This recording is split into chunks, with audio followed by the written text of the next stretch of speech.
I will call to order the April 11th Governing Board, Deer Valley Governing Board meeting.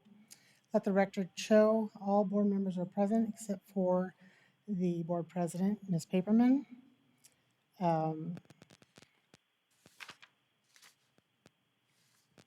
If you are able, please stand for the Pledge of Allegiance, followed by a moment of silence.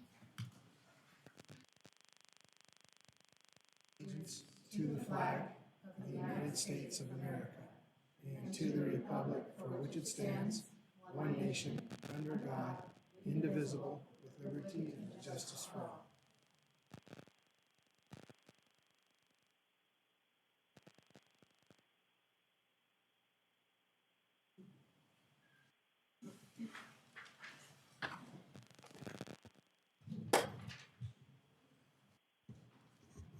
Can I get a motion to adopt the agenda? So moved. Second. All those in favor? Aye. Aye. Aye. Okay. We are going to move on to number 3, action item, approve recommended principal for Sunrise Elementary School. I move that the governing board accept the proposal for Tanya Knight to be the principal of Sunrise Elementary. Second? Auerbach? Good evening, Vice President Fisher, members of the board, Dr. Finch. It is certainly my pleasure this evening to bring forth Ms. Tanya Knight as our recommendation for the next principal at Sunrise Elementary. Ms. Knight has a wealth of experience, both as an assistant principal and a principal. She has a demonstrated track record of academic achievement success. She has worn many hats in her career, and we know that she will do a great job at Sunrise School. Thank you.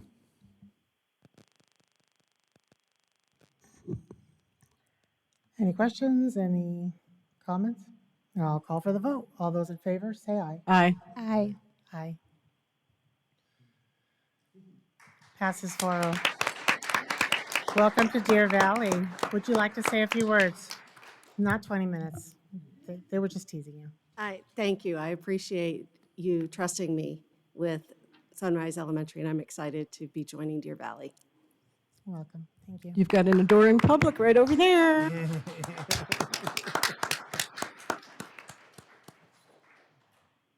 We're going to move on to preview items 4.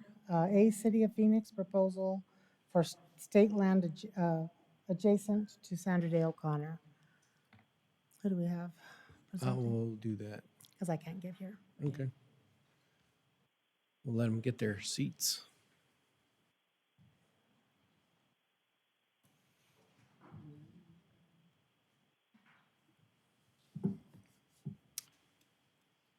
This is a preview item, so obviously feel free to scratch down some questions that you might want to ask after they do their presentation, and or email us in the next couple of weeks if an idea comes up that you haven't thought of tonight. The folks that are in front of us today, Teresa Falls, the Deputy Director for Parks and Rec for the city. Jared Rogers works with the preserves, and that's why he's here. And then Brian Sparks is here. He knows a lot from the Arizona Land Department. He knows a lot about the leases and the process that we'd be going through. This comes from a meeting. I don't know how long we've been working on this. A while, maybe over a year. Working to put some land to use next to O'Connor.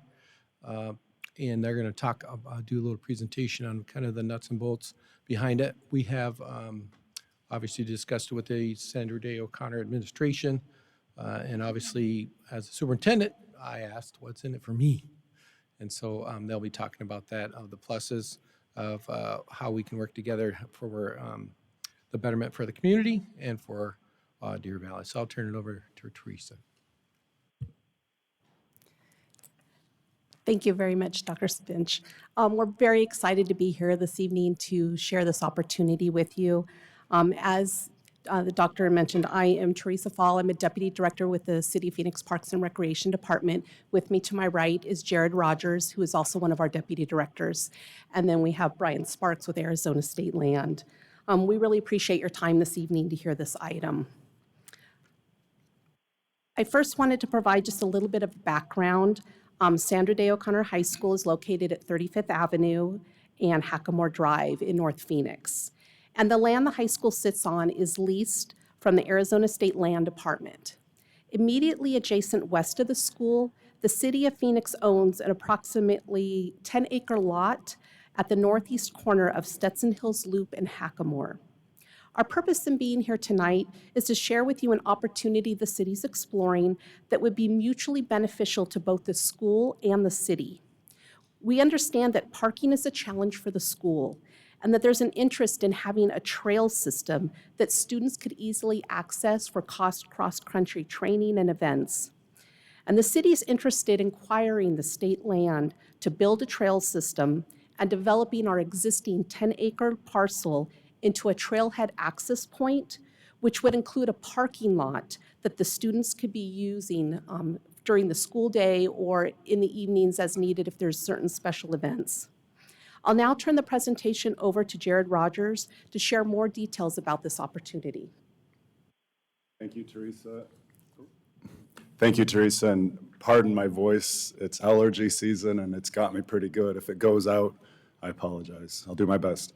I just wanted to start by kind of giving context here. As you can see, the yellow shape right in the middle of this map is Sandra Day O'Connor High School. And then to the north and west of that, and kind of wrapping around what we now think of as the Sandra Day O'Connor High School boundaries, is the Deem Hills Recreation Area, which is an existing preserved system of trails. We have two trailheads currently. One is located at Deem Hills Park on the far west side of the park, and then we have a smaller access point on the east side. As we zoom into this area a little bit closer, you'll see in the lower left corner where it's labeled COP, that's an abbreviation for City of Phoenix. That's the current park site we have. It's undeveloped at this point. So as Teresa mentioned, there's potential to develop that as a park site, which could have a parking lot in the neighborhood of 128 spaces, which for kind of scale and context is about the same size as the overflow parking that the school district recently built immediately adjacent to this site. So just immediately east of the label COP park site. The yellow shape is part of a state land lease currently. If you look on the county assessor's site, you might be led to believe it's all owned by the school district, but it actually turns out it's part of a 99-year lease. So what we're proposing is the portions that are not directly impacted by the actual campus, the physical footprint of the buildings and the parking lots. So this green shape could be purchased by the City of Phoenix and included in our preserve system. We currently have over 40,000 acres of preserves. This would be added to that preserve system. It's all about preserving open native desert. I've been up on this site a few times myself. It's a beautiful site, as I'm sure you're all aware. And it's a great opportunity for the city to add it to the preserve system and to provide a shared use at the park site with shared parking.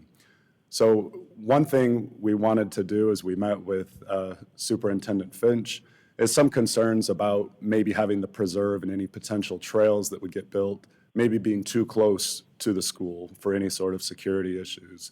And in discussions back and forth with that, we discussed having a 250-foot buffer that the city would purchase, but would agree to not develop trails so that there would be a meaningful separation between the trails and between the school campus. So this red line is a very conceptual layout of what a trail might do to connect the park site parking lot up to the existing trails. You can see we've got a couple of our trails that are existing labeled at the top of the map there.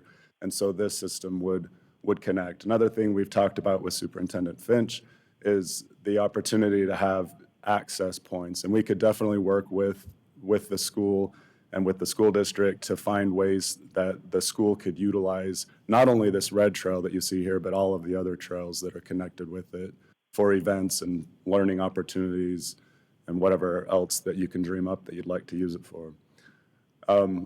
I will mention in passing, wasn't really part of the presentation, but I did meet Principal Miller this morning. He thought I was an attorney or I was winning an award or something, so he came up to me, and when I told him where I was from, it was nice to get an endorsement that he saw the value of the shared parking. So that was nice to hear. But anyway, with that, I'll turn it back over to Teresa. Thank you, Jared.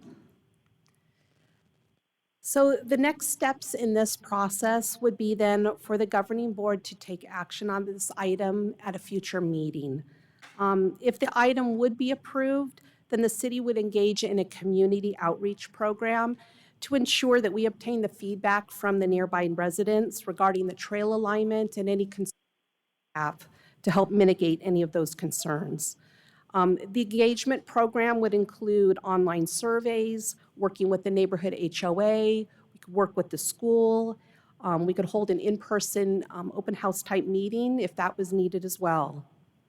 And following the conclusion then of the community outreach, the State Land Department would work with the school district to have the existing lease modified to reflect the new footprint of the school campus, thereby leaving the remainder of the state land available for the city to pursue purchase of it. Upon completion of the lease modification, the city would submit an application to state to start the acquisition process. And we understand tonight is just a preview for the governing board to hear this item. And upon this item coming back to the board, our request is that the board would approve to allow state land to modify the existing lease to change the legal description to be reflective of the footprint of the Sandra Day O'Connor High School as depicted in the map that we showed tonight. With that, we'd be happy to answer any questions. We really appreciate your time and consideration of this item. Maybe I'll have Mr. Miglorino chime in as well. I'm talking maybe about the buildability of that footprint and why that buffer makes sense.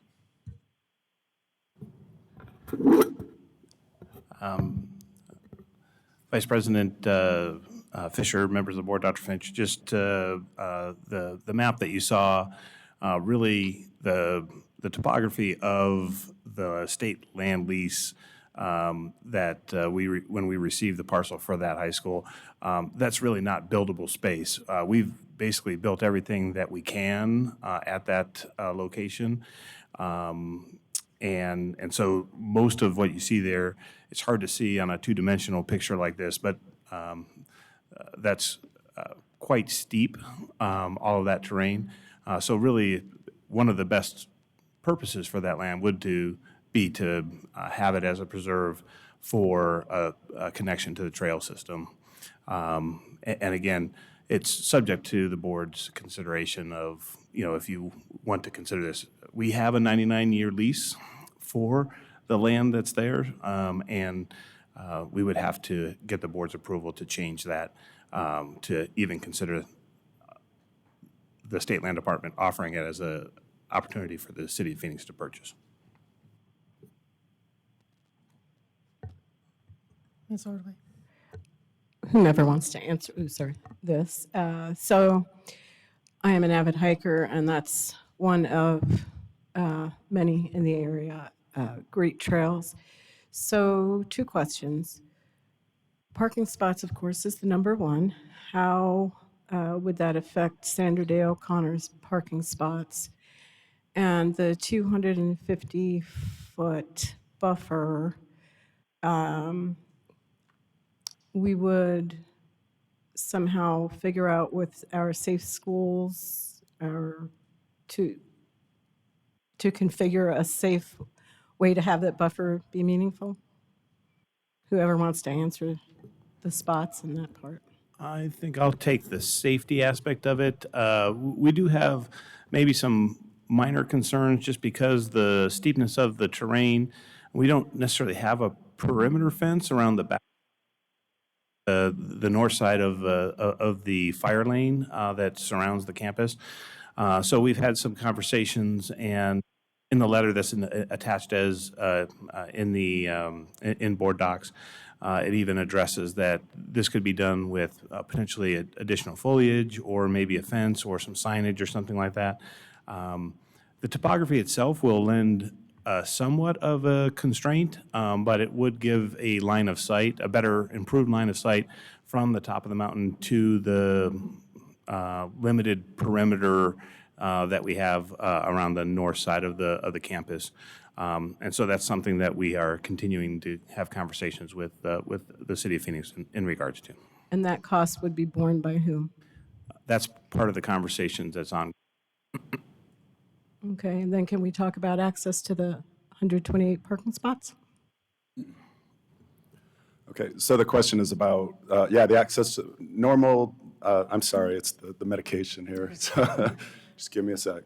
So there's about 128 parking spaces we would be expecting to develop, and we would anticipate that at least 100 of those could be available during every school day. We would want to have a small number that would be designated in some way for hikers to be able to use. It is, in fact, a trailhead, but the vast majority, we would not need that quantity on a typical school day to access the trails. Weekends, it would probably be packed with hikers, honestly, but during school days, we have much less hiker attendance during those days. And that also goes to a safety concern, but we would work that out at some point in time to figure that out. Jim, at West Wing, that parking lot, that's all the way at the, do we share that? Or does it just go into the mountain?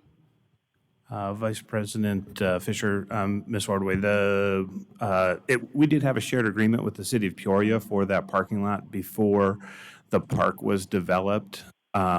Unfortunately, it took such a long time for the city of Peoria to develop that park. We established a precedent, and so there's been a lot more people that have continued to use our parking lot up until, I'd say, the last year or two. But due to the size of West Wing, we pretty much exclusively limit parking to just our staff any longer. That's not to say that on the weekends, people still utilize the parking lot, which really isn't a major concern for us. They've been, for the most part, very respectful of the parking lot and the access to it. I always find it interesting that people that want to enjoy the outdoors and hiking don't want to go, an extra 100 yards to the designated parking spot, but maybe it's such a challenging trail they didn't want that additional 100 yards of hiking. But that arrangement has worked fairly well. The problem at West Wing is we just have such a limitation of parking at that campus for the size of that school. We couldn't continue that any longer. The reason I brought that up is that this is not a new thing for us to navigate. Thank you.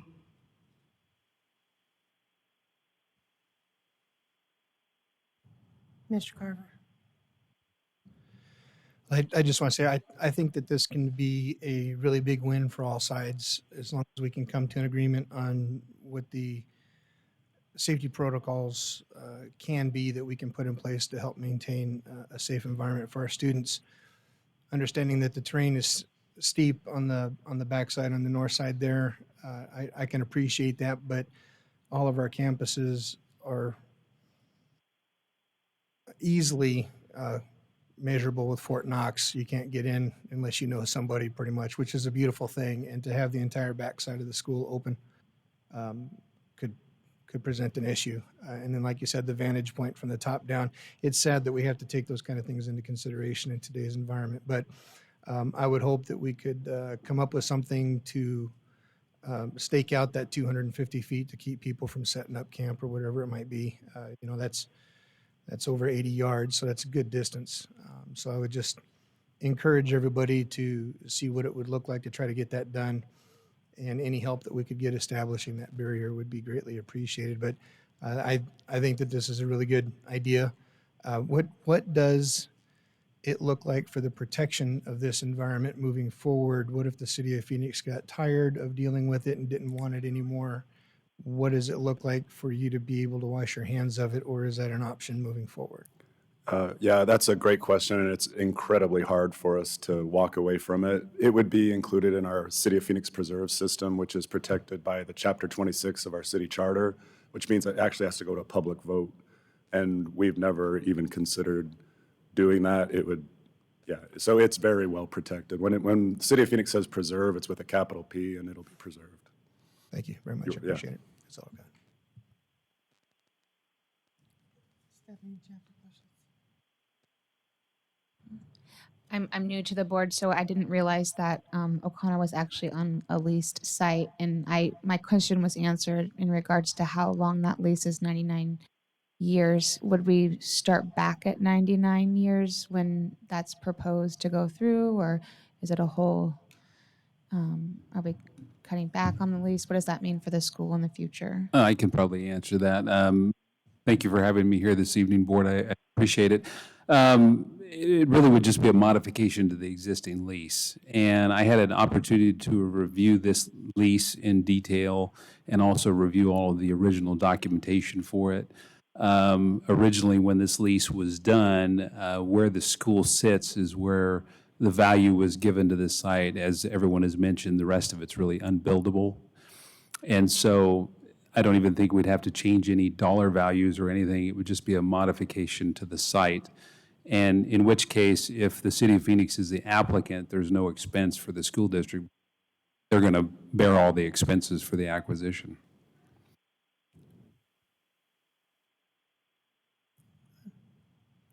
Mr. Finch?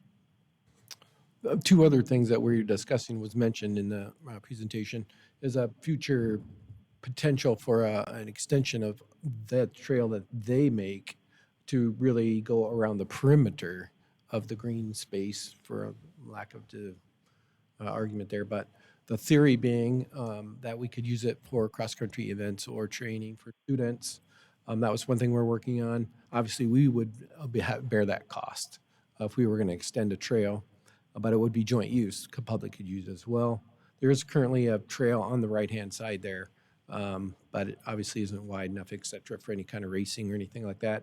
The second thing we talked about was our junior ROTC program uses it for orienteering, I think is the proper term, the use of the compass to find direction. We talked a little bit about as long as they aren't geocaching or digging up or anything like that, that could be a possibility that the ROTC program would use it and continue to use it in the future, or for science classes to wander up there, et cetera. So that would be in some kind of agreement as well.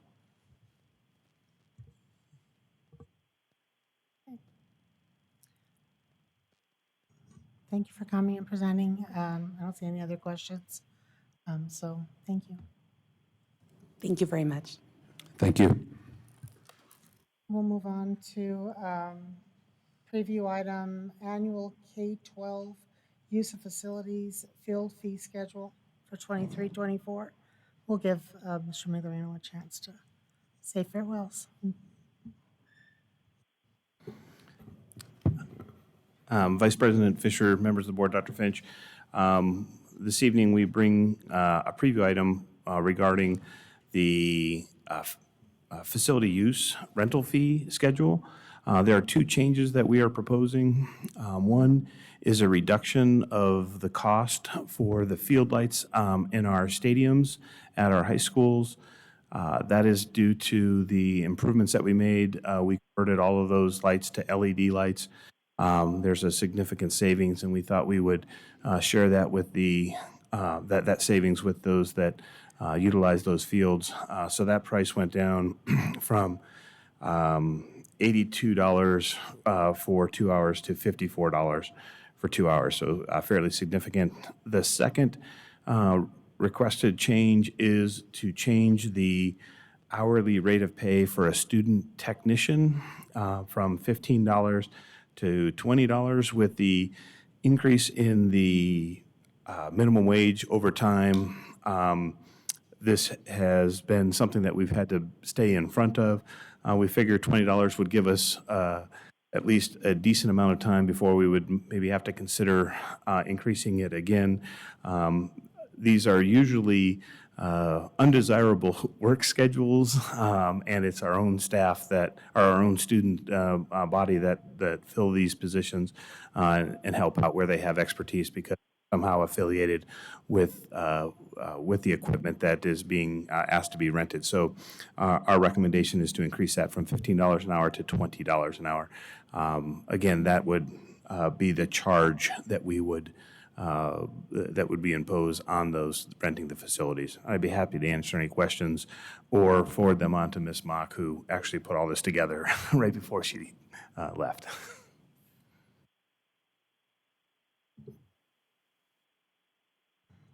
I don't see any questions. Let's go on to our district reports. Right back to you, Jim.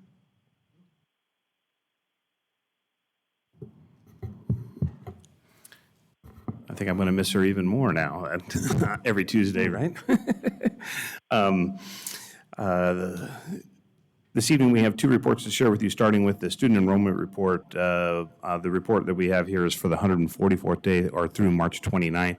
We saw a slight uptick in enrollment, now showing a difference over the prior year of 1.1%. So of late, we've hovered right about at the 1% number, I think the last couple times that we've reported this to you. No other major significant changes there. Other than Dr. Galligan does remind us when we get together weekly that our EL population has grown. I think that has to do, in large part, due to the folks that TSMC has been bringing over. So that number has changed. That's not necessarily represented on this report, just I thought it was worth noting that as the population is growing, as a result of TSMC bringing people, it has also changed the dynamic of the English language learners that we have. I'd be happy to answer questions about the enrollment report.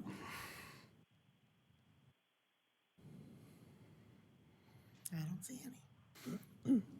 Hearing none, we'll just cover the March M&O financial report. No major changes to the report from what we reported back in February, a month ago. So projected carry forward at $16.1 million, which is not significantly different. We do show a over-encumbrance of our substitutes at this point in time. That's because we're paying a premium for substitutes that we're funding out of our federal stimulus dollars. That journal entry has not been made to be able to recoup some of that cost or charge that to those federal stimulus dollars. That's over by just over $500,000.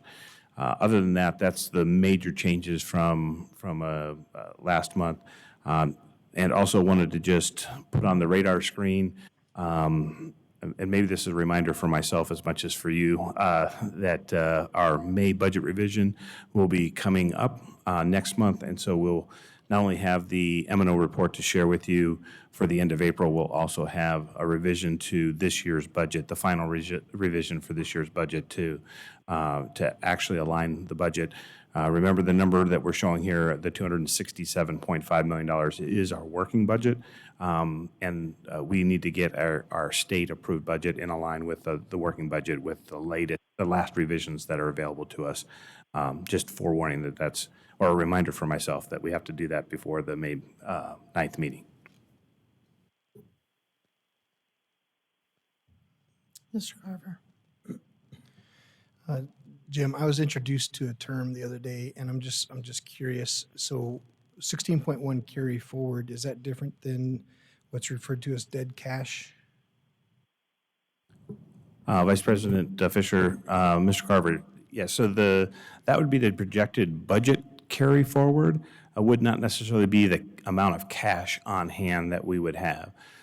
So our M&O, our operating budget, is a budget-controlled account, and then we have to collect those dollars through property taxes and other means to be able to afford what the actual budget limit is that's set by statutory formula.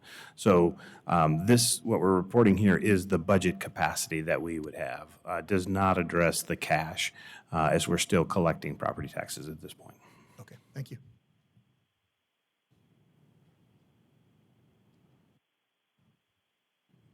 I don't see any additional questions. We'll move on to public comments. You can read the names and then the admonishment as they come up. We've got 4 people tonight. If you would approach the microphones as I read your name in the order that I read them.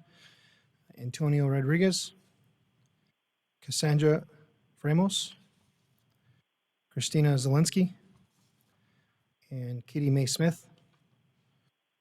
The board invites public comment on the district's business in general. Sorry, one second. We're good? Okay. The board invites public comment on the district's business in general and on any agenda item in specific. All speakers must observe the rules of decorum. Speakers must fill out a card listing name, address, and topic and hand it in to the board secretary prior to the president calling the meeting to order. Speakers must make their comments in no more than 3 minutes. If necessary to accommodate all speakers within the 30-minute over, the president may shorten each. Constructive criticism is in order. Rudeness, vulgarity, disruptive conduct, or remarks disrespecting personal dignity are not in order and will not be allowed. Under the Arizona Open Meeting Law, the governing board cannot discuss or board members may respond to criticism made by a speaker, ask staff to review a matter, or ask that a matter be put on a future agenda. Please state your name when you approach the mic. Antonio Rodriguez.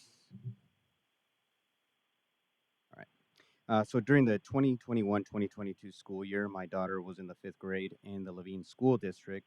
Her teacher was Victoria Kaus. Victoria Kaus teaches in your district, school district now. In late October of 2022, I found out through court filings that my daughter had allegedly wrote notes while in Victoria's class alleging that I was abusive to my daughter and that my daughter wanted to run away from my home. These notes were dated as far back as December of 2021, and I was barely finding out. Over the past 1.5 years, I have been involved in a high conflict custody case. Through these court filings, I found out Victoria colluded with my ex to get her these notes so that my ex could then use these against me in court. In order to accomplish this, Victoria broke Rogers Ranch school policy, her previous school, and Arizona state law as a mandated reporter. Victoria went on to testify Sir, against... I need you to stop. I need you to refrain from using names. I mean, Okay, you could say an individual, but Sure, I need you I to won't refrain from use the name saying again. names. Thank you. Okay, this person went on to testify against me in court while she was supposed to be teaching students while she was in your school. She took her phone out in class to begin her testimony with kids in clear view of her camera. In her ruling, the judge referred to this person's testimony as the note and the notes she provided as the saddest part, giving this great weight.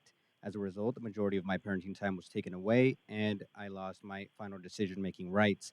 I went from having 50-50 to only seeing my child every other weekend. Had this person reported these notes to DCS, there would have been a months-long investigation of evidence and interviews with everyone involved.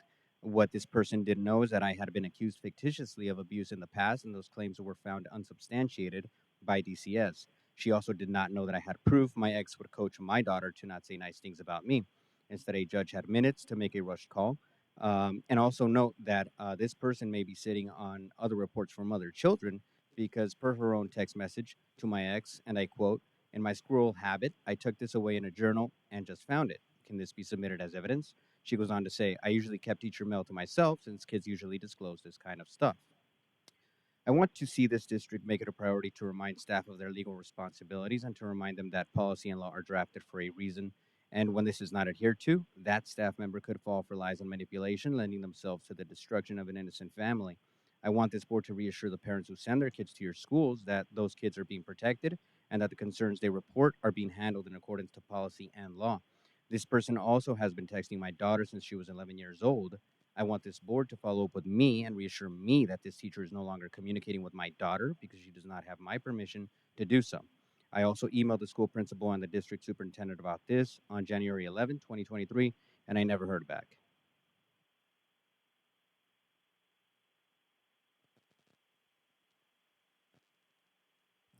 Thank you. Go ahead and state your name for the record, and you have 3 minutes. Cassandra Framos. The week of February 6th, as an employee, I was informed that another employee was on leave and would not be back to school. This was so out of the blue, and it got me curious as to why he wouldn't be returning, but on leave. So I researched a little, and I found this person's mugshot. This got me concerned since I have a child that was in very close contact with this person on his sped bus. He was my son's bus assistant. On February 9th, I took those concerns to the principal, and she in turn took my concerns to HR.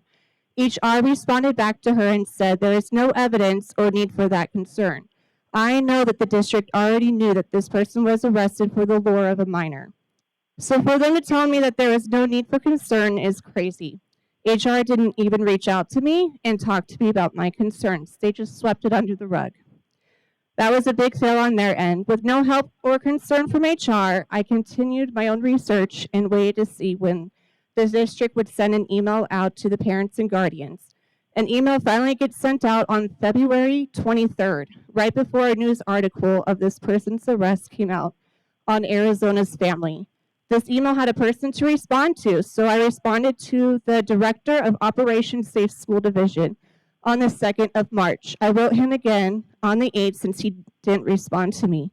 This one I did include the superintendent, just hoping that that would help me get a response.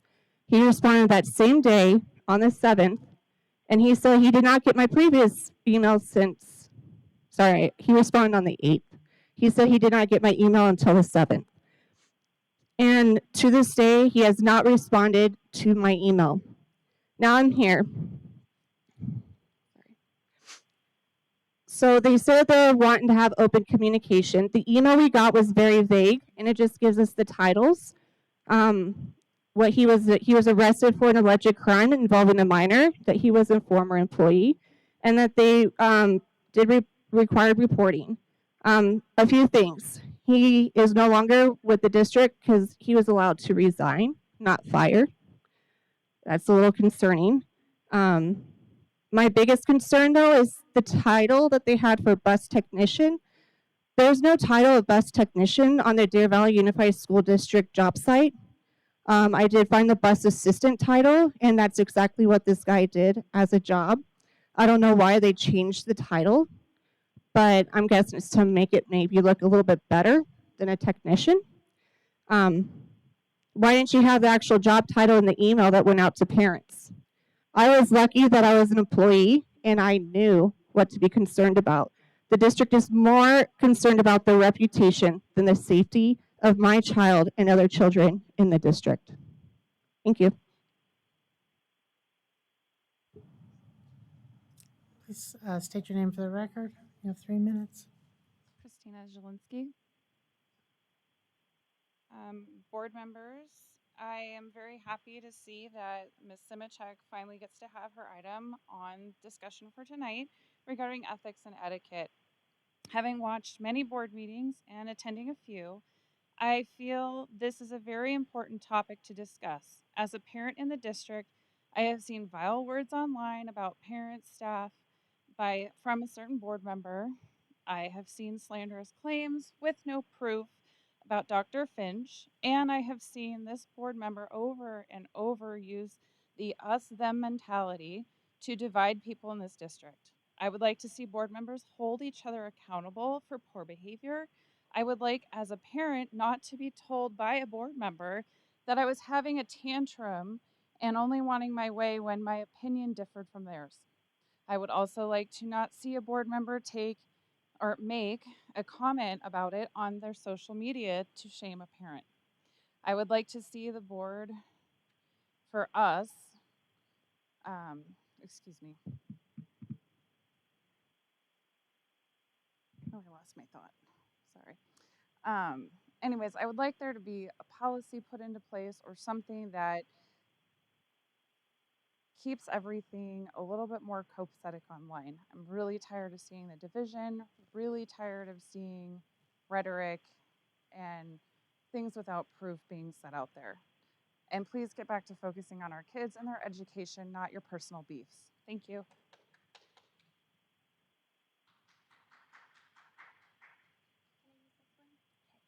Sorry, I'm tall. I have to use this one.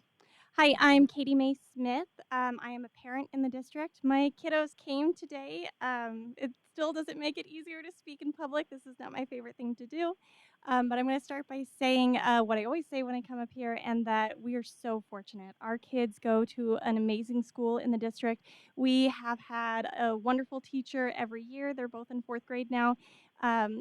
Everybody from the principal to the front office staff to every teacher, parapros, even the janitors. I'm lucky. I get to do a lot of PTSO work. I get to know everybody. I had a really cool moment the other day. I was cleaning out our concessions room, and a janitor walked by, and I was getting rid of some some supplies. We had just had a bingo event, and she asked if she could have it for her 6-year-old's birthday that was going to be that weekend. And I was able to give that to her, and it's just so great. We have this wonderful community, and I'm really thankful for that. This school year, one of my kiddos had a moment where there was a child not being very nice to him in his class, and he had a really hard time telling on that child. He didn't want to do it. He doesn't want to make waves. He's that kind of kid. And he has this amazing teacher who came up with a plan that we would remind him that telling on that child who had really poor behavior was not just doing the child a favor, because that child was able to get help to prevent that from happening again, and get the intervention that he needed, but also it could prevent it from happening from someone or to someone else. So there's a school board member who has called me ridiculous. She has called me awful. She has called me terrible. She has said that I am in a hate group.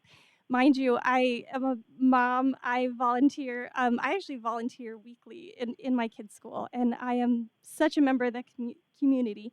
And I'm so thankful that I'm always reminded of that and treated as such. But that behavior that I watch, that I get treated that way, is not just happening to me. It's happening to teachers. It's happening to other parents. It's happening to students. It's happening to our district administration.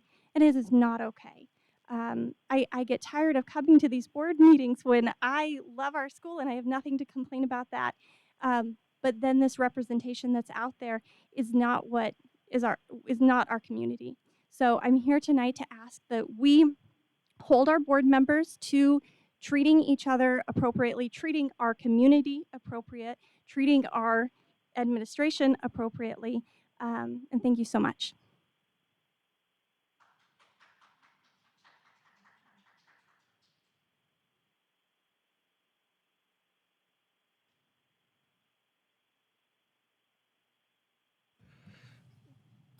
Dr. Z, I believe this is probably going to be directed towards you, but if we could, I would like for you to, trying to figure out the best way to put this. So concerning Mr. Rodriguez's points, I'd like for us to revisit our reporting policy and our communication concerns. And I'm sure that all of our educators are fully aware of what the expectations are, but if we could send what those expectations are to the board so that we can better understand that, and maybe a refresher would be in place after a little bit of research is done on his particular concerns. And Ms. Framos, her concerns tonight, I don't want us to be part of what seems to be a continuing revolving door when it comes to people that lose their jobs in school districts. I understand that we can't just fire people just right out of hand, but when we allow them to resign, when they might not be a person that's qualified to be in that environment, I'd like us to take a look at what our policy is about that and what the differentiation is when somebody gets in a situation like that gentleman did. What allows us to let them resign versus quitting. A school district that may not do their due diligence would not be aware that the person's been removed in that fashion, but they weren't fired. So they might call and get a good reference from us, and we won't want to be part of the problem. So if you could send us something on that and see what that looks like, I'd appreciate that. Yeah, we can give you a summary, obviously, of a situation. The facts are a little bit different, so we can fill you in with what we know.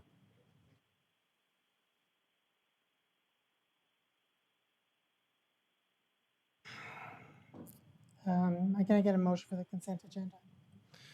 I move that the governing board accept consent agenda items 7A through 7J. Second. Isn't that All- Kay? Oh, no, I'm sorry. Looking at something else. Go ahead. All those in favor? Aye. Aye. You put that off there. I thought it was agenda. Passes on a 3-1. Going to action item 8A, approve employee professional development out of state. Can I get a motion? I move that the governing board accept item 8A, approving educational development, professional development rather, for out of state. Second. Are there any questions? Seeing none, I'll call for the vote.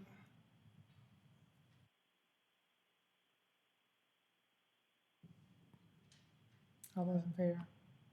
Aye. They can say it or they can vote. Aye. Motion passes 4-0. Can I get a motion for action item B, approve agenda? Be approved. I move that the governing board accept item 8B, approve the addenda of pre-approvals. Second. Any questions? I invite the board to vocally vote. And in line as well. Aye. Aye.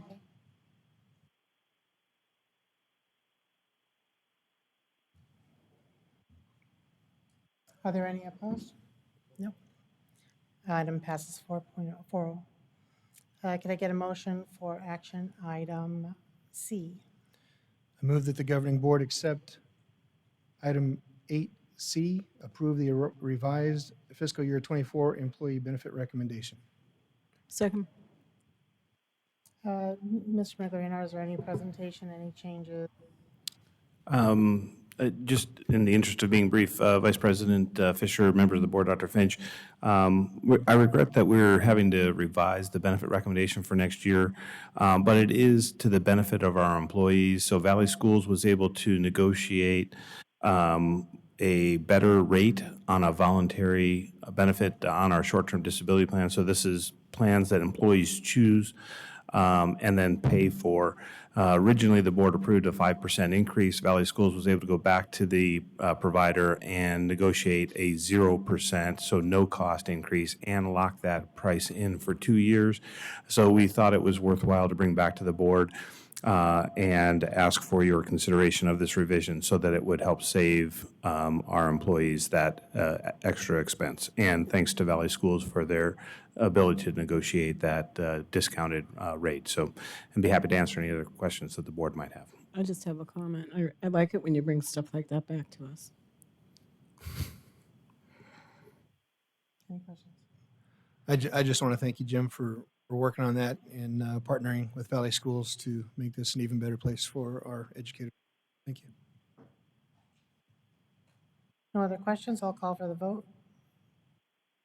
Aye. Aye.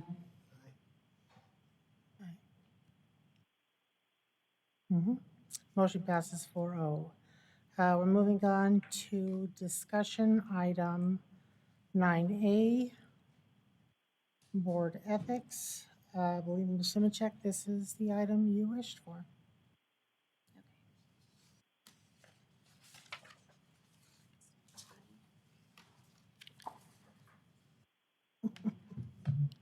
Good evening, board members, Dr. Finch, and DVUSD community. As a new board member and prior current DVUSD community member, I have noticed a pattern of behavior that I believe is unhealthy for our school board and therefore unhealthy for our schools, staff, and all of our DVUSD community. I would like to define 3 words: ethics, morals, and etiquette. Ethics are moral principles that govern a person's behavior or the conducting of an activity. Etiquette is the customary code of polite behavior in society or among members of a particular profession or group. Morals are a person's standards of behavior or beliefs concerning what is and what is not acceptable for them to do.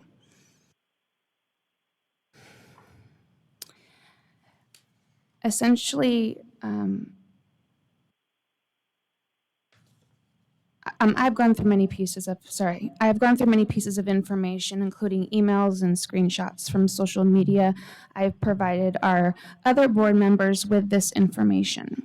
I've also gone through and redacted all names to and from, as well as any symbols or pictures that were present that might lead to someone's coming from a particular person.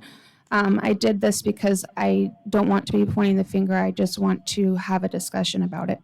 I would also like to add that overall, the last several weeks, I felt frustrated even angry that these items, ethics and etiquette, have not made their way to a board discussion, even though 2 board members had requested it previously. I have realized, however, that this is perfectly okay. Tonight they are being discussed because that is what is supposed to be. This time has allowed me to think about what I really want to say and deliver it in a way that didn't feel like I was pointing the finger, but rather providing facts, the facts and the viewpoints from our community and not just me personally.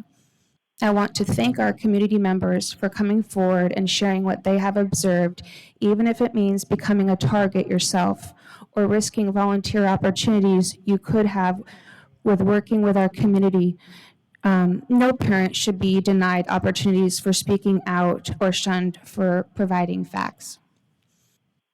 I want to say that I have approached this subject with the understanding that we are all human. We are people with feelings, hence why I redacted the names of the provided documents. That being said, the goal is to discuss proper ethics and etiquette of board behavior. We have each been voted into this position. The community has selected us because they care about their community and they want to know and to feel that at the end of the day, we are able to have civil disagreements without personal attacks. I will say that again, civil disagreements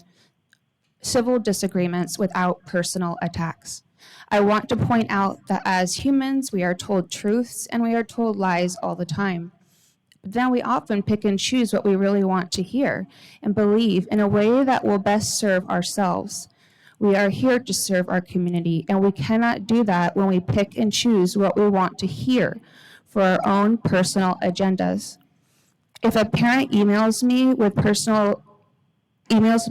questions or concerns, it is not okay to take their words and twist their truths and opinions to better save myself or serve myself. That is not why I was elected. I was elected to listen. I was elected to hear all sides and opinions. I have never received an email from a community member saying, "Thank you, Mrs. Simichek, for publicly humiliating other members of the board," or "Thank you for creating untruths about our superintendent, but the best part was when you brought his wife into it." No, I do not receive these types of emails or witness these actions on social media by board members. What I do receive is, "Dear Mrs. Simichek, I just want to express my concerns for what I witnessed at the board meeting the other night." Or, "It seems like there is a board member who chooses to talk more about her own issues rather than issues for our DVUSD community. And I notice there are certain board members that think it's okay to publicly humiliate other members of our DVUSD community and their families." I have also noticed Facebook posts that seem to be promoting homeschooling and ESA vouchers rather than public education. Why would a public school board member be saying this? So when I talk about having a discussion on ethics and etiquette, this is what I am referring to. The customary code of polite behavior in society or among members of a particular profession or a group. In this case, it is our DVUSD school board. I would like to request that school board members abstain from putting down others, making assumptions, and then posting them on social media. I would like to have civil disagreements without personally attacking other members of our community, including other board members, our superintendent and his staff, our staff families, parents, guardians, or grandparents that express concern via email. Thank you. Ms. Ordway? Oh, I'm going to wait for a while. I'd like to hear other people's thoughts. Mr. Carver?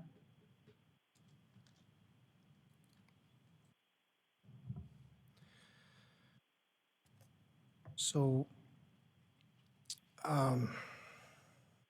yeah, ethics. So that's something that plays a part in everybody's lives, whether you're a board member or just out in the community. I think that we can definitely do better. When you get elected to an office, you're being held to a higher standard than your average bear, and I think we need to conduct ourselves accordingly. It's hard sometimes because the you can't get the same treatment that people want, right? So people say things and do things and are less than genuine towards you, and we're human beings. And I'm not condoning behavior. Please don't misconstrue what I'm saying, but um, I wish we could all, people that have issues, just come together in a room and agree that there's been mistakes on both sides, and can we just start moving forward? I can't speak for the groups. I can only speak for myself, and I've tried to do that. Lord knows I was and have been the focus of negative attention from time to time, just because I've got a different way of looking at things than other folks. But I would encourage everybody, whether it's the community or whether it's members on this board, to, when we're going to have a communication, whether it's verbal or whether it's written, to think about the words that you're saying before you put them down or let them come out of your mouth. How would I respond if somebody talked to me like that? That's what I try to do, and I'm just going to let everybody know if I ever interact with you and for some reason something, I'm going to tell you like I tell my wife. I'm a guy, so there's a good chance I said something stupid.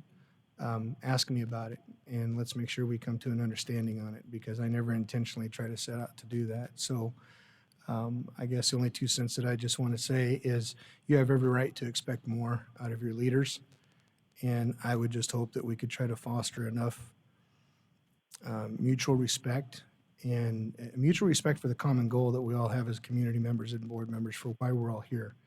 And as my friend Stephanie's shirt says, because kids, right? So I want us to all start focusing on that and stop getting so hung up on trying to have the last word or be right. There's a saying I share with my kids when they were growing up in the house. Sometimes when I'm talking to them, there's only 2 letters I want to hear out of their mouth. Done. Okay. And I think sometimes as adults, we need to practice that. But yeah, I could go on and on about that, but that's enough.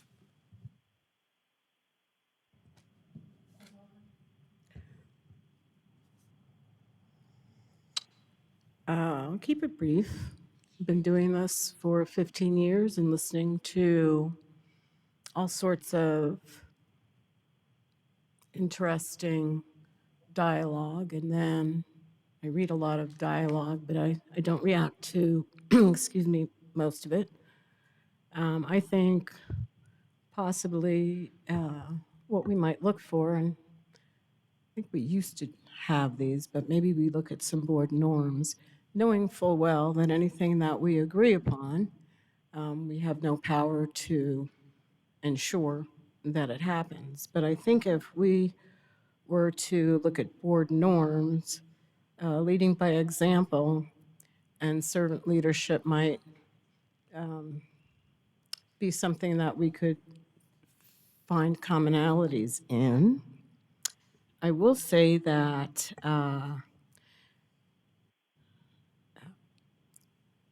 there are times when people, in my opinion, have an issue with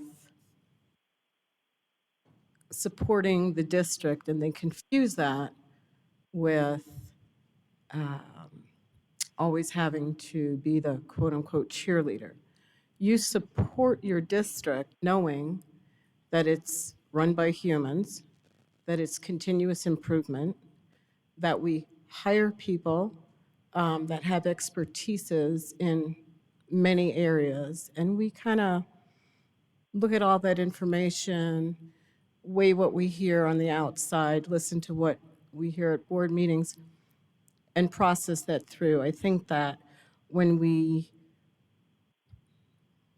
give reports and we refer to emails, text messages, phone calls, and we talk about children or staff members being hurt or having the possibility of being hurt, but we waited for 2 weeks, and I'm not doing this to be cruel. I'm just saying that we wait for 2 weeks for this because nobody will listen. it almost seems disingenuous because I know that the 5 people on this board don't want kids to be heard any day of the week. So they're not going to wait 2 weeks.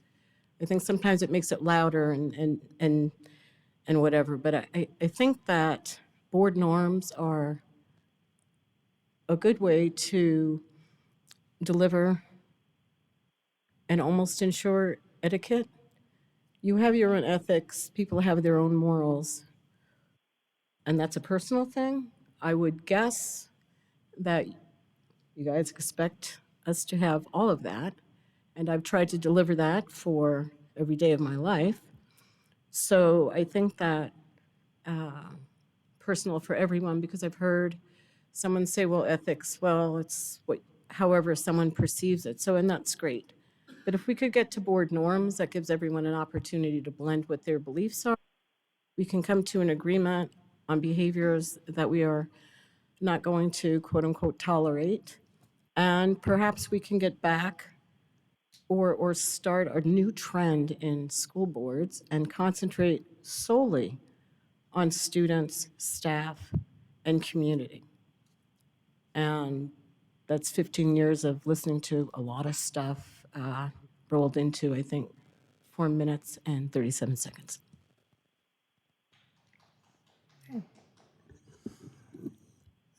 You know, I know that there was issues with, it wasn't on when I said it was going to be on. It was on within the 60 days required by policy. And Ms. Paperman is not here to defend herself, so I will. She put it on in the appropriate time in what she felt was best. It is her intent, from what I could tell, was never to upset anyone. If anything, she might have thought I was afraid of this topic, which I am not, for several reasons. When you have a group that comes together to make a statement as if it's factual, when there are no facts in it, when they want to state that somebody else's statement is not factual when they haven't even tried or looked at the evidence. That's concerning. I don't know that we'll ever agree on board ethics or norms for several reasons. If I was elected, and I believe, and it is my belief, that my constituents expect to know what's happening. It is not for me to gossip on the back end, have gossip in the community, whether it's on the topic of our curriculum, the topic of programs, or the topic of anything of that nature, or the topic about board members, or the topic about past board members, or community members making up stuff and pretending it's real.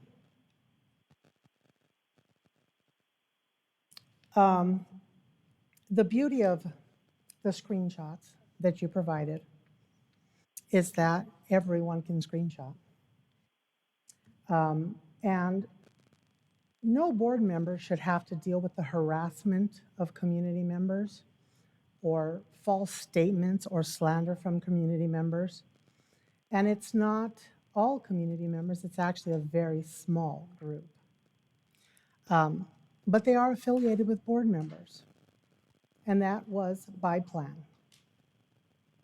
They are a member of a group that board members wanted an exclusive group. And that is what started the division with our parents. For every parent that you can find in that one group that is attacking multiple board members, because yeah, I get the limelight of it, but they've also hit Ms. Paperman and Mr. Carver. There are other parents who have been excluded from that group, have been removed from that group, have been told their opinion is not valued or wanted in that group. And so we have a greater division than us. So when a board member wants to bring that one group here and say, this group determines the ethics of our board, I'm sorry, but they don't. Because we must be honest and forthcoming with our community. No statement has ever been made about Mr. Finch or his wife that cannot be facts can be provided. They're in writing. And so, no, there is no false statements. But there are on the other end. And I actually feel sorry for the way this has happened, because what people don't know is that he never stood a chance. He was pulled aside from the moment he was hired and was told one line that was desired. I will give Ms. Ordway credit. I will give her credit that in that time, she was at least courteous enough not to contact me when I was in ICU at my husband's bedside. Unfortunately, Ms. O'Brien did. So this started on a back-end secret thing. And I get it. You don't want the open dialogue. We don't have a choice at this point. We have to be open with our community, because we have had multiple individuals who have been allowed to resign without consideration of the fact of where they could go beyond. We have issues. Friday updates. Can I just ask a of- question? When you talk about these multiple employees that resigned, what was the reason for that? Do you remember what the reason was? And is this something that we can talk about? Is this close enough to the agenda, Dr. Finch, or not? I feel very far away. I feel you're very far away from the topic of board etiquette, but Well, this is perhaps maybe actually- we shouldn't talk about things that are not that close. But here's the problem, Ms. Ordway. This is actually about ethics. And here's the question. Okay, so you believe it's unethical for the community to know what's happening back here, unless it's done in a behind-the-scene whisper. I'm not quite sure what you Is mean that by correct? that. No, I don't know I what don't you're talking understand about. that statement. So that's my point. No, just repeat the statement. I just want to rehear it again. Do you believe that it is the board's responsibility to keep quiet about things, to keep that peace, but go ahead and gossip and spread it in a different way? I'm not gossiping and spreading anything. I'm not accusing you of that. I'm saying, do you believe that is an appropriate? No, I don't believe that when you post social media things like Friday Light Day, I don't think that's appropriate. Absolutely. I don't think that gossiping on the back end is Pictures good. of other board members with other, or superintendent with other board members and making accusations, and bringing family members into it. It's just not valid. Do you believe that it's appropriate to Those go are to a not community? facts. Those are just, Do you believe that it's appropriate to go to a community and tell them their program is that board members are trying to pull their community, their program? Is No, that I ethical? don't.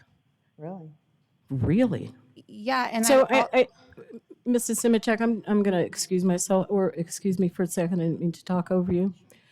This is not you were elected 4 years ago, and then, or however many years ago, and then you were reelected. You have chosen to make statements about people that many are not presented in a factual way. There might be facts to them, but out of context, kind of like Mrs. Ordway's a Farmer John outstanding in her field. I am outstanding in my field, but that wasn't your intent.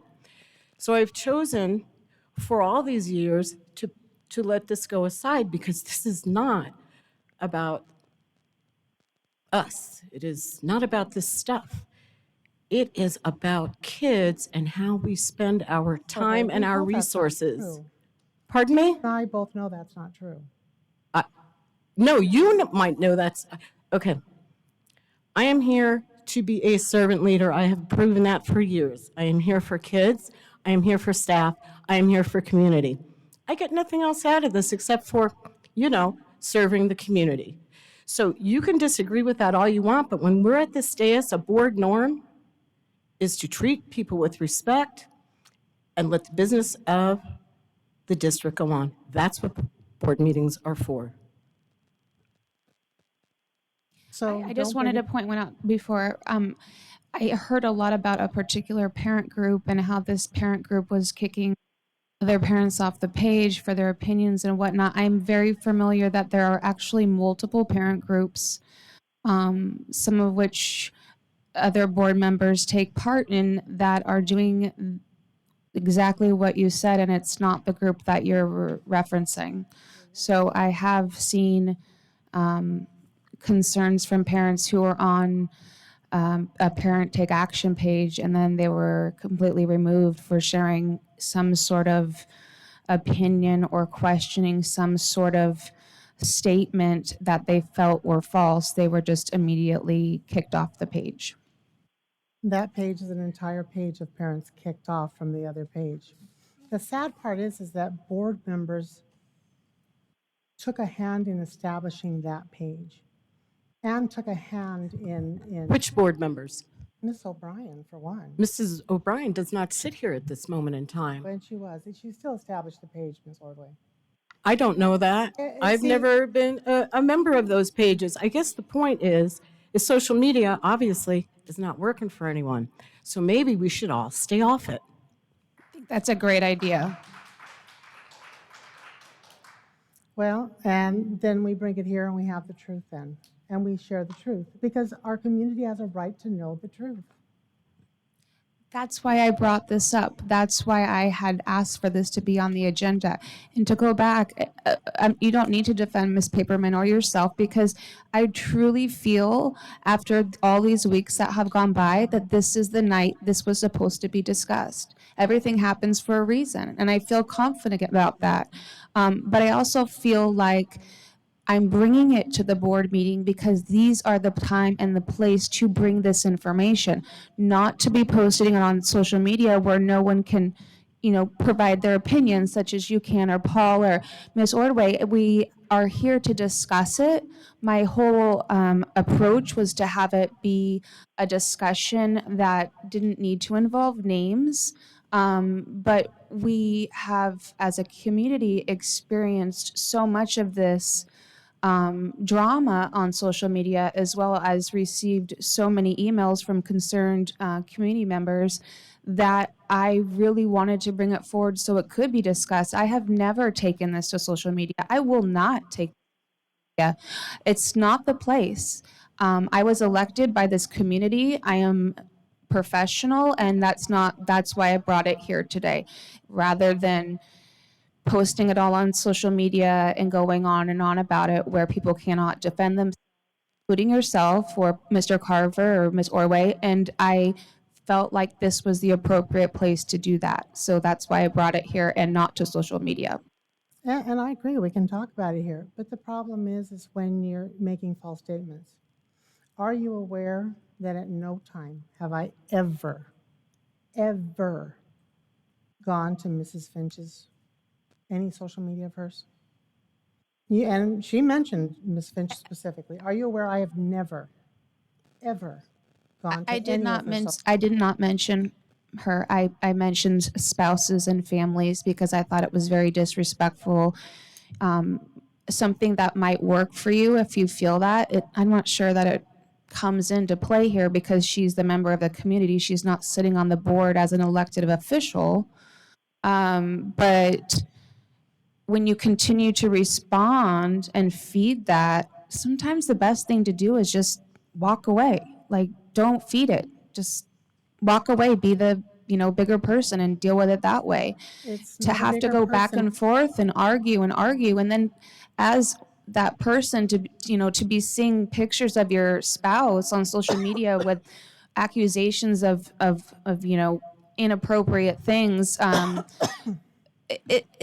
no one can defend themselves, and it's just not true. And the information I provided in this packet are all are emails from parents and grandparents and community members who have expressed their concern to me.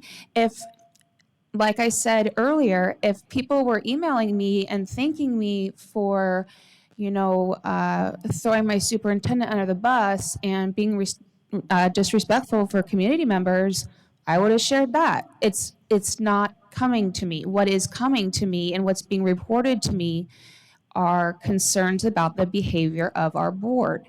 And my goal is, what can we do to make it better? What can we do to work as a group instead of constantly pointing the finger or not talking at all about it and then going to Facebook after a meeting or something and then just venting it all out for the world to hear in a really awful way. Well, for It's starters, just we'd have not to be kind. honest. For starters, we'd have to be honest. We would. We would have to be So, honest. Mr. Carver, let's let him have the word and then we'll finish. Thank you, ladies. I appreciate that.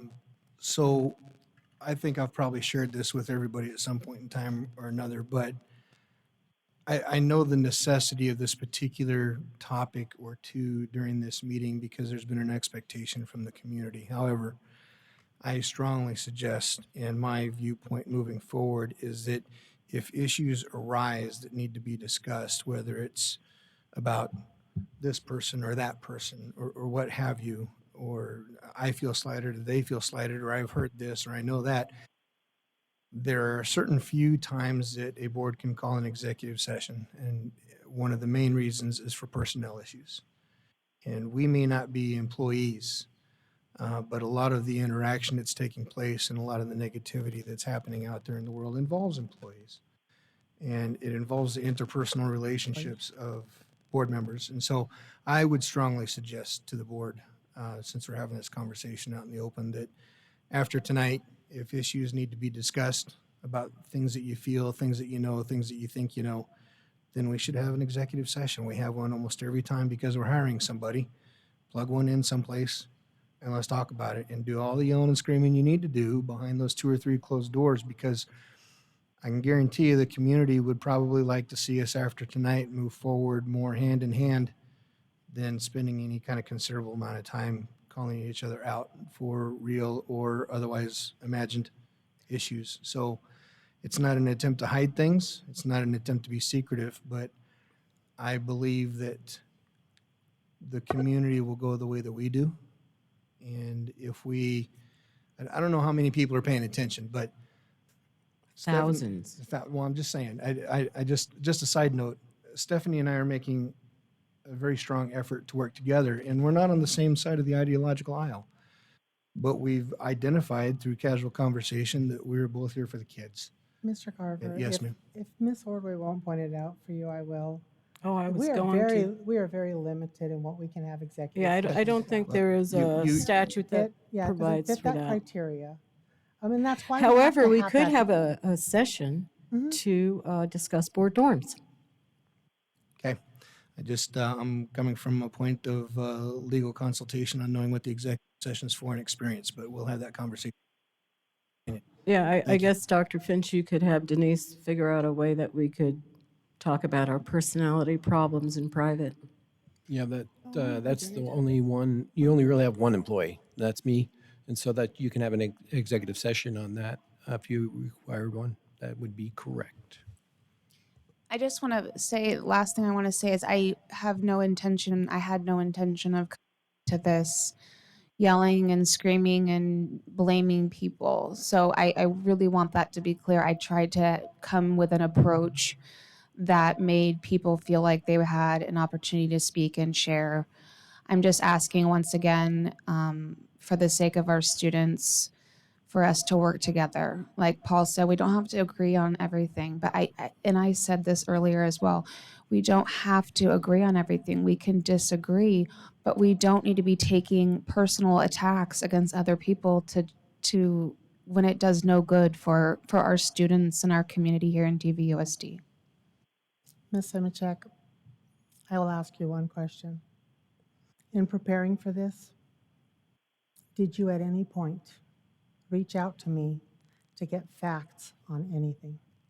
Well, I'm actually able to go to things that you have directly posted. So if they're coming from your mouth and you're writing them out for the world to see, then I would assume that that's what you want people to hear.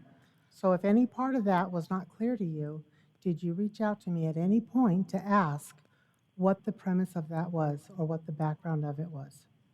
It doesn't matter to me. I personally, honestly, one of the main reasons I reached the board was a year ago or 2 years ago, probably at this point, when I emailed the board and I received an email back from you that completely had nothing to do with what I was saying, accusations that about me. I witnessed it firsthand from you, so I apologize that I'm not 100% comfortable, asking directly questions to you when it seems that when I have done that in the past, they get completely twisted and turned around. So instead, this time I just used your words and I posted them. I provided them in this packet, and they are for everyone to see. Again, I did redact names, but I think that a lot of people will be able to read through and understand who's who and whatnot. My intention of that was to just get that out of the way. But I have had personal experiences with you via email prior as a parent of this district. And I'm more than happy to And share it with anybody. you have showed my emails. You have showed my emails on social media. I've seen you post them on the page. This isn't new for me, but I don't think that, yeah, I have them in my personal email box before I was a board member, and I have ones, actually, they're all were before I was a board member. So they were me as a parent. I was accused of, I think, something about like CRT and SEL, and you had really pushed back at me about all these things, which really wasn't anything I was trying to talk about. But again, they also, I think you had me confused with somebody else. I never get on social media and post about that kind of stuff. Again, I'm here for the students. That's why I did this. When I was presented with my response from you a couple years back, I just said enough is enough, because as a parent, when I come with concerns and to be blown off, and I see it now as a member, it's just not appropriate behavior for a school board member. Our job is to listen to all of the sides. It's not to take it away and twist it and call it a conspiracy theory. So those are my facts. I can speak for my facts, and I can speak for what I received, and those are facts. They were written down by you. And again, what one presents on social media is always going to be there. I don't go on social media and personally attack people. It's just makes no sense to me. I get nowhere with it, and it serves nobody. And especially, it does not serve our students and our community at DVUSD. So what part serves the students or the community or the district or the board, which, by the way, the board is here for business. We're not here to be PTA parents. We are here for business. I am not here to be a PTA parent, and I actually take that to be very offensive. I'm just saying that's what we are here for. We're here for business, but all business is surrounded by our schools making the decisions on Okay. where money needs to go in what Question. directions. I was asking a question. And I answered it. What? I never finished asking it. How could you answer it? What purpose does it serve for a small group to be creating pages where they are putting stuff with their spin on it? For board members to post through others, for individuals to seek one thing, and when they get a very professional response, they respond with nastiness. This is far beyond. You can put up the sweetness or the innocence of what you're doing or why, but what you're not aware of is all these things that are said on that group by the individuals, by your running mate, by individual. It's really the same handful, dozen of people. Because they're the only ones who aren't afraid to speak up for our community. Otherwise, they get. Well, what about the ones that take the screenshots and send them to me? So I have them all sent to me. Yeah, and I don't generally respond to them because I have come to realize that there is a divide in this district in whether or not we will somewhat remain parent-centered in raising their children or whether we will remain or become more of a, what is the statement? I believe I heard someone say it. A parent's decision ends once they decide to send their kids to that district or to that school. As a parent, I'm just gonna say, really, if you're referring to DVOs, I've never felt that at all. So I am really confused. No, it's a Could statement I heard make a say. suggestion? This is a circular conversation that is going to remain a circular conversation. So, Mr. Carver, I mean, Dr. Zerbeck, look, he's paying attention. No, I'm kidding. Perhaps we could put on the agenda to discuss board norms and what board norms would look like. Does that sound like a suggestion? And also, simultaneously, Dr. Finch will find out if, from Denise, if there is a statute that we can talk about personalities in private. Well, good idea. My concern is like we already have here, BCA. We can talk about norms and we can talk about what our expectations are, but we can't, like you said, we can't make people. But I think that in the formation of board norms, you get to peek a little bit inside someone's head, and at the very least, we agree, we don't agree, we vote on them, we don't agree with them. Okay. The public knows that we are the we, I don't know who we will consist of, knows that we're working on something because, again, I'm going to mention the 15 years of being on a board. I would just want support to that. have kids go, have the students be the spotlight again. I would support that. I just think that we need to not make it part of our normal business meeting. No, I said a special session. Sorry, again, it's that guy thing. Well, it's a girl thing. We expect you to listen. Actually, it's a board member thing. I expect you to hear what I say when I'm in the Thank you. microphone. But yes, I agree with you, as long as we could take it to study session or whatnot, executive session, but. Something else, something that I could help to is I could collect from other districts, so you don't have to start from scratch. And then you guys can decide to etch them out, or I don't know if other districts have that concept. We have a or not. document right there on the wall. We do have one on the wall. Here, and it has not been followed for the last 5 years.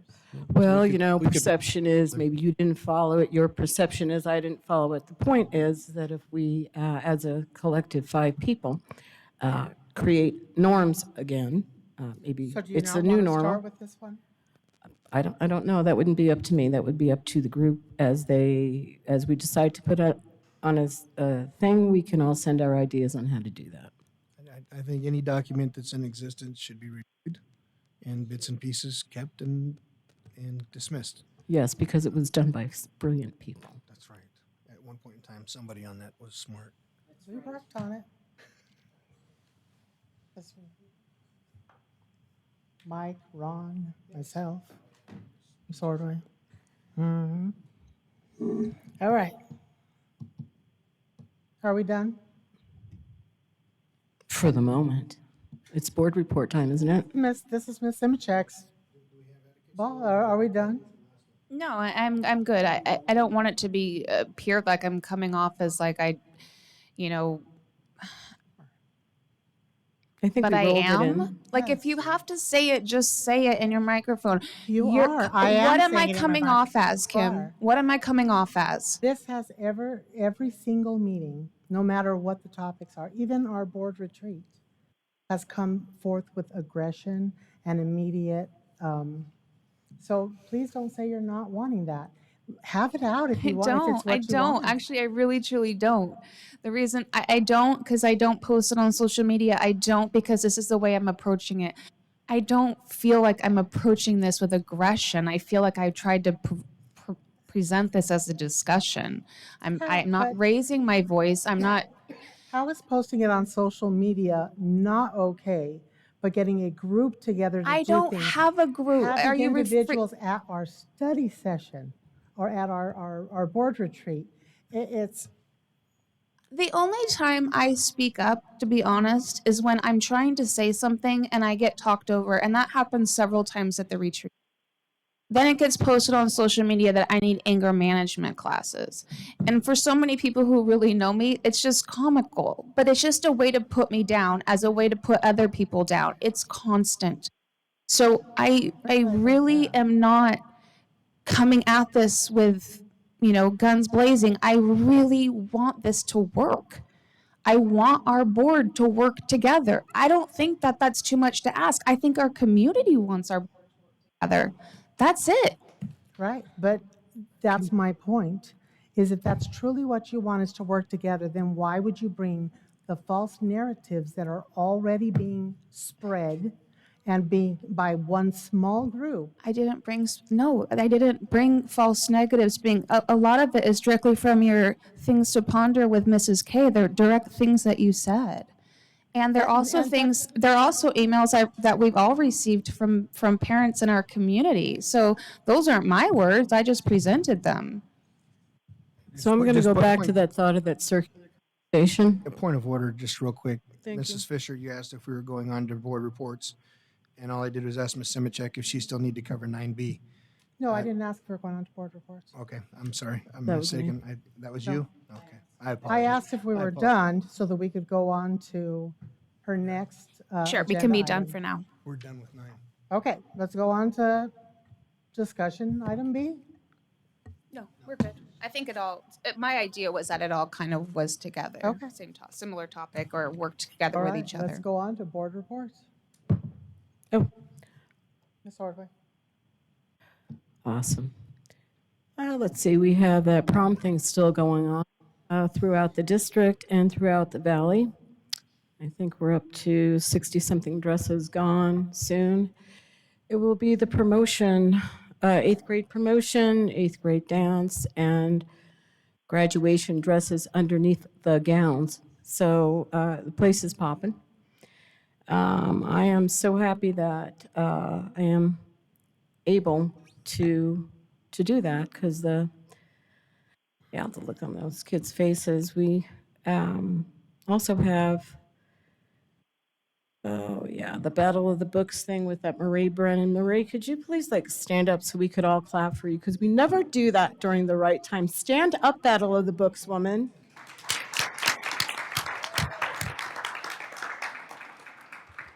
She very much tirelessly works for our students and our teachers, and I think that we have the nomination for could you just give me the dates for that? Does it start when?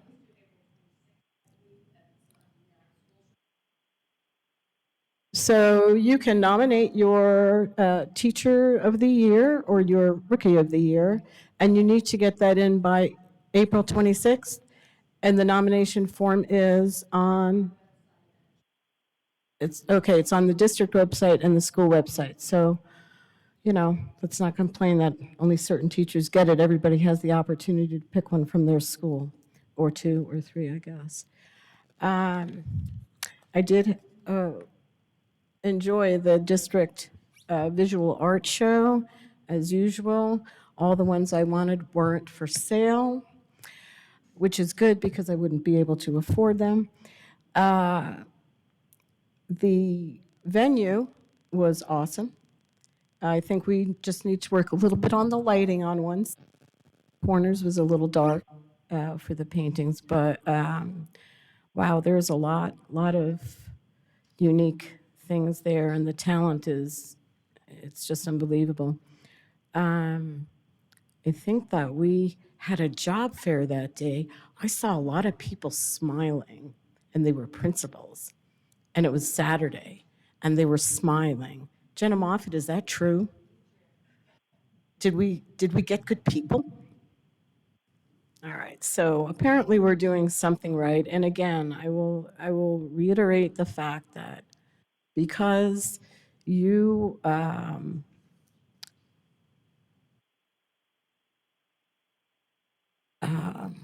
have a good and positive relationship and words about this district does not in any way, shape, or form mean that we are perfect. That is why we are a continuing improvement district.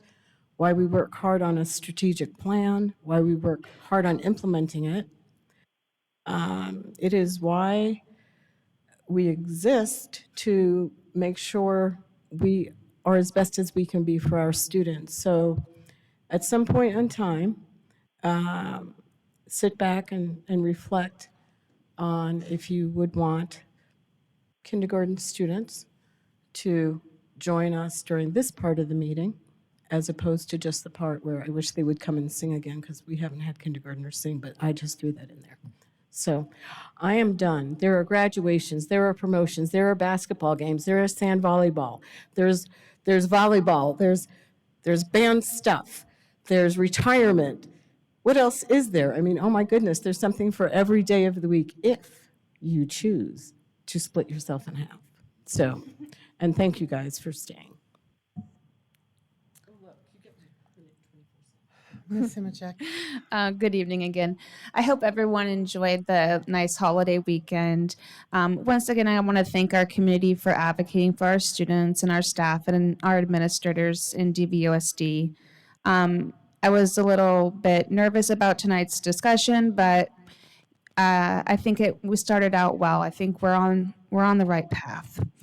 Over the past couple of weeks, we've had members of our wonderful community work together to provide for others. Our community, this is to me what community is about. It's why I'm part of this board, to bring our community together. Last week, Paul and I distributed over 200 pairs of shoes to our Title I schools. And I finished 2 deliveries yesterday to Greenbrier Elementary and Arrowhead Elementary. Both schools were very happy to receive the donations, and all of the schools wanted me and Paul to tell you all thank you for the support, because they really appreciate it. 2 weeks ago, thanks to our Deer Valley High School National Honor Society President, Selena Rodosta, I hope I said your name like Selena, we were able to provide over 20 families with laundry detergent for their homes, which might seem small, but it's not. Yes. Last Thursday, our Union Park second graders got to step outside of the classroom to learn more about westward expansion by visiting the Pioneer Living Museum.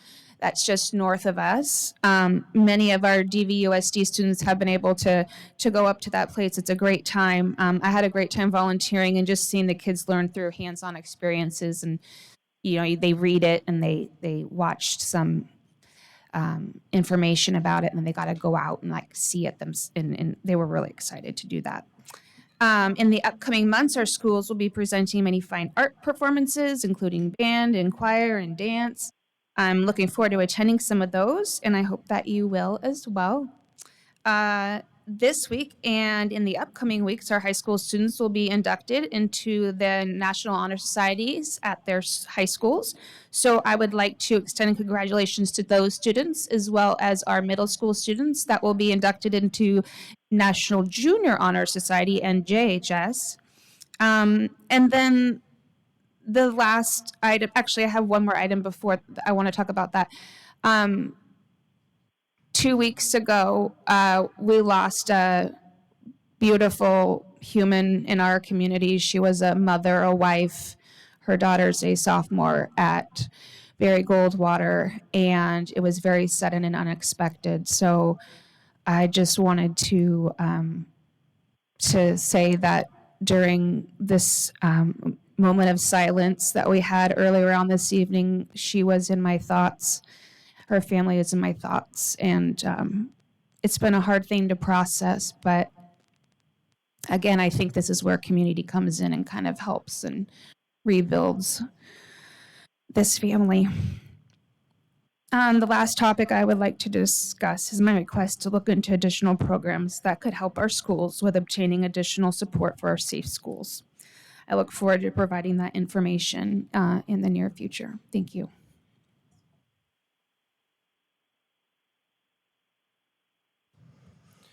I just want to start off by saying, just a note on the previous agenda item.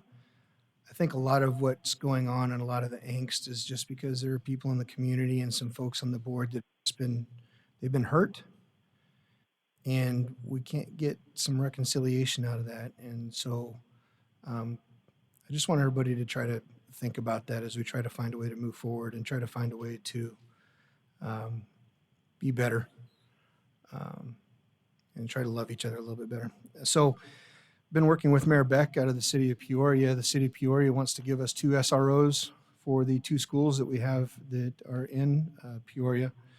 Working with Dr. Z and that to make sure that we can get that taken care of.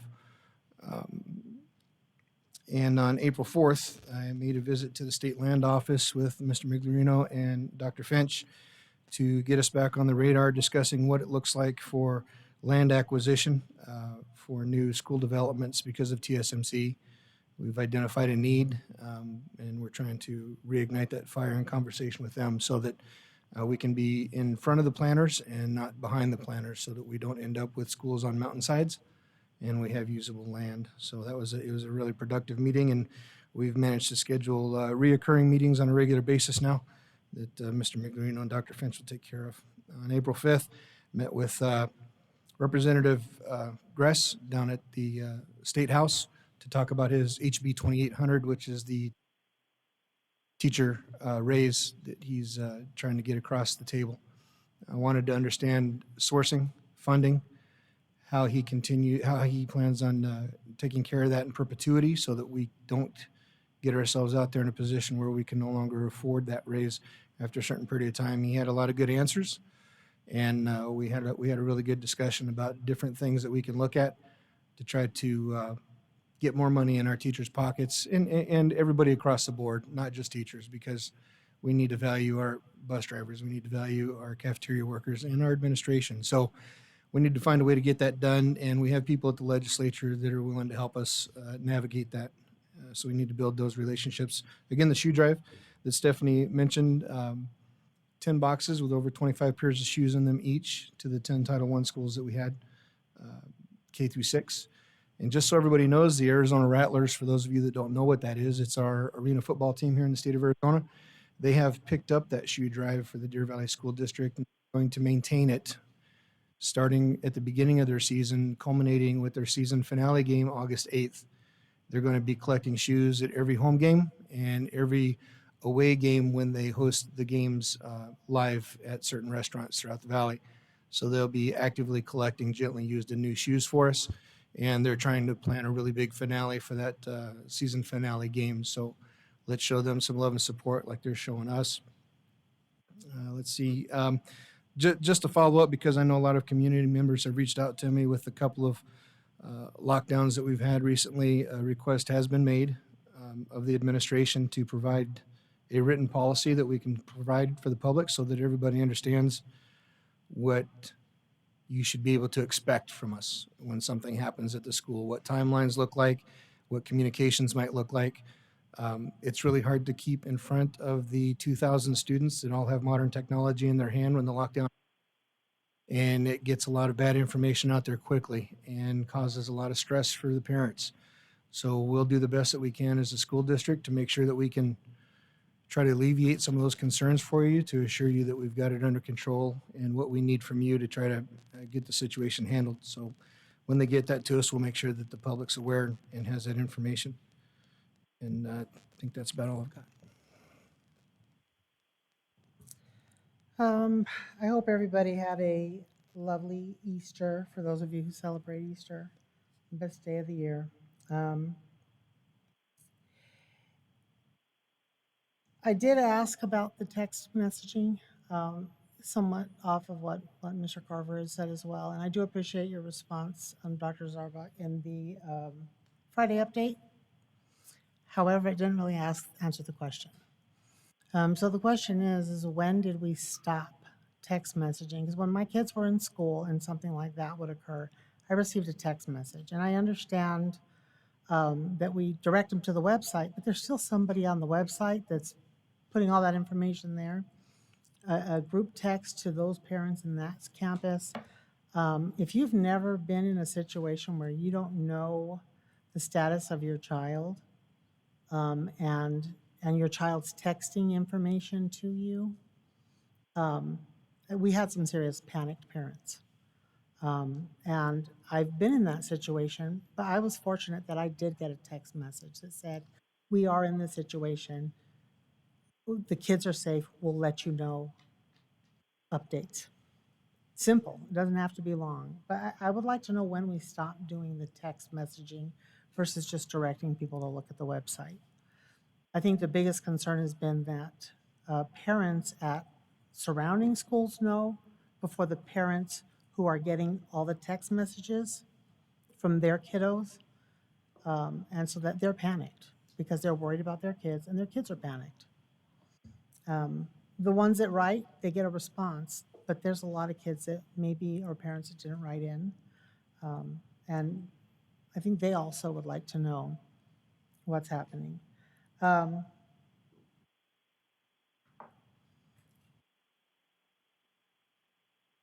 I would like to address parents out there. If you have concerns, the Friday update, I don't email because I just don't really want to hear the response that will be negative and inappropriate. But it comes in the Friday update anyways. So for you parents who want to bring forward concerns, ask your students to video whatever it is that's happening and ask them to email it directly or you email it directly to all board members. And so that it can't be this is a lie or it's being made up. I don't know why anybody would have time to lie or make something up, especially when they work, 15 hours a day. But I don't want your requests for support to be to fall on deaf ears. So I'm asking that you parents or community members that have those concerns, like I said, have your kids videotape it, have them send it in so that it can be validated. We also have had an individual 2 years in a row has asked about awards for performing arts. I know we have our art show, but we do have our sports. The sports kids, they get a lot of honors, and that's great because they work really hard. But our performing arts students do as well. And I do think that it would be great if we did have an awards ceremony for them. I believe that takes us having a performing arts teacher maybe step up like a coach, like the coaches do, to encourage that to come forward, assist in putting it together. But I do think that we should consider it because it's not, they work really hard. One of my son's favorite times in the district were the plays and whatnot, and then the special needs prom. So the ones that he got to go to, he really loved and he really enjoyed.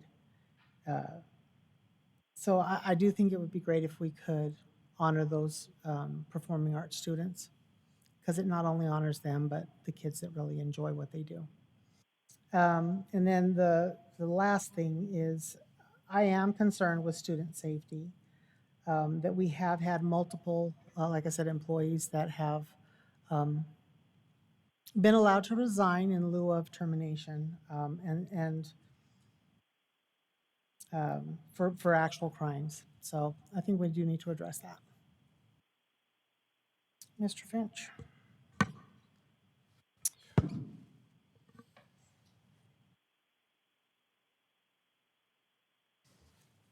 No comment. I'll move on to things that are happening in the district.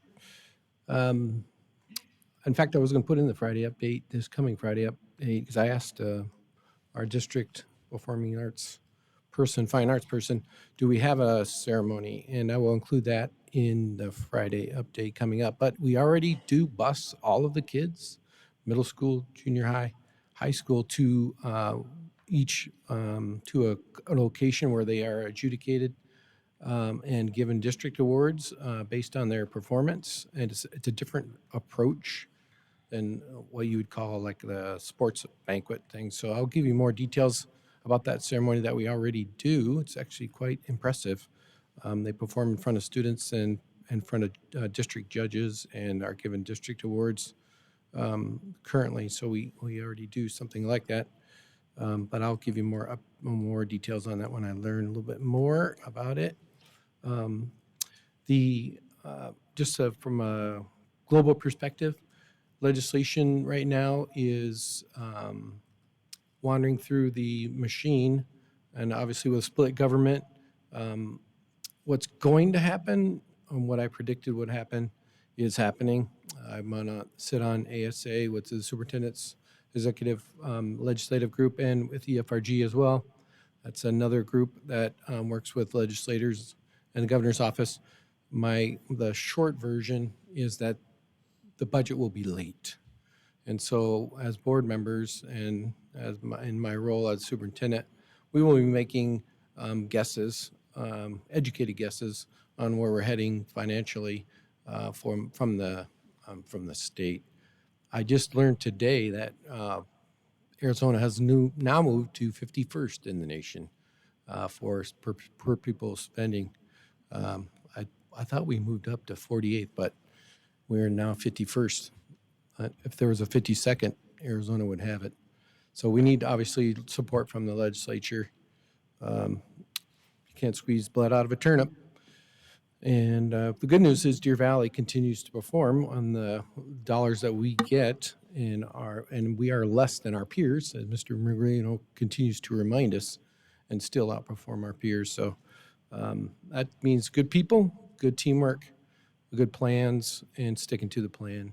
So obviously, thanks to the team to continue to perform well and continue to be here for the right reasons, and that's for kids. Just a reminder too, I think I mentioned it last time, GCU is working with us on City Serve. That's trying to develop clothing closets or supplies, I guess, for each of our schools. We'll start with one, try to open one for next year, and then develop a footprint, and maybe with the shoe project that you guys are working on will fit in there nicely. The District Art Show for elementary is this coming weekend. It'll be back in the Innovation Center. This will be the little people version. Friday from 3:30 to 6 p.m. and then Saturday from 10:30 to 7. Friday 3:30 to 6, Saturday 10:30 to 7. And you're welcome to come check out the elementary students' district art show. They do, obviously, there are feeder programs for our high schools. You saw the district ceremony or award show last weekend. It was really great. At the same time, the job fair was going on. So thanks to all the people that showed up for that. We did very well. Lots of interest from administrators to teachers to bus drivers. We got a little bit of everything. The word is spreading that Forbes has recognized us as a best mid-sized employer in the nation 2 years in a row. And so that is, we shared with the board during our executive session too, that we are getting principals that are now interested in coming from other districts. And you saw that tonight for our principal nomination. Last but not least, I did the 500th classroom visit this last week. I went over to Las Brisas for the preschool kids, handed out cookies, read Clifford, the Big Red Dog book, and had a fun time. So that's the latest. Thank you. The future meetings, dates and events are posted. Can I get a motion to adjourn? Make a motion to adjourn the meeting at 8:55. All those in